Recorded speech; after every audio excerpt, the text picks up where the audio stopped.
Priyadarshini, iron lady और भारत की दुर्गा, इसी नाम से देश की पूर्व प्रधानमंत्री इंदिरा गांधी को संबोधित किया जाता है। भारत की पहली महिला प्रधानमंत्री इंदिरा गांधी की आज जयंती है।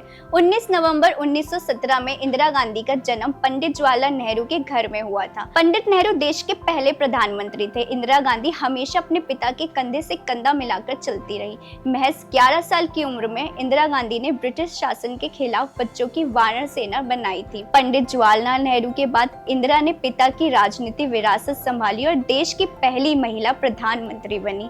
आइए जानते हैं इंदिरा गांधी और उनके पति फिरोज गांधी की पहली मुलाकात और कुछ अनसुने किस्से।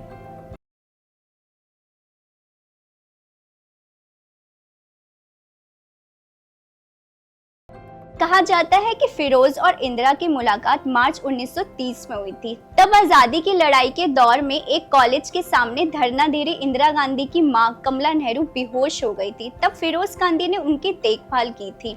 मिलने का ये सिलसिला काफी आगे तक गया। कहा जाता है कि फिरोज कमला नेहरू की तबीयत जानने के लिए उनके घर जाया करते थे। इसी बहाने उनकी मुलाकात इंदिरा गांधी से भी हो जाती थी। 1936 को जब कमला नेहरू का देहांत हुआ तब भी फिरोज गांधी उनके पास थे।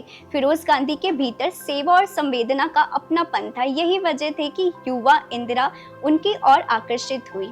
इलाहाबाद में रहने के दौरान फिरोज गांधी के रिश्ते नेहरू परिवार से बेहद मधुर हो गए थे। वे अक्सर आनंद भवन आते जाते थे। 1942 में दोनों ने शादी कर ली। हालांकि नेहरू जी इस शादी के खिलाफ थे, लेकिन बाद में वो मान गए।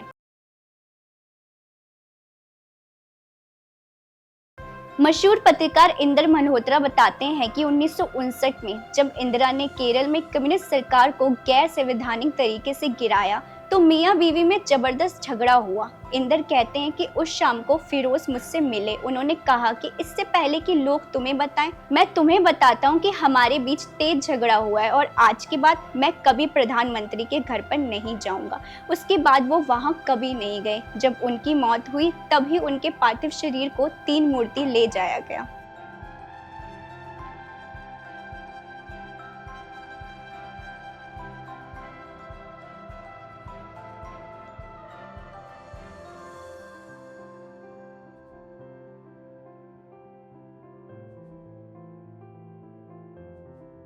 इसी तरह के और भी वीडियोस देखने के लिए सब्सक्राइब कीजिए इंस्टा फीड, और अगर आप ये वीडियो फेसबुक पे देख रहे हैं तो हमारा पेज फॉलो कीजिए।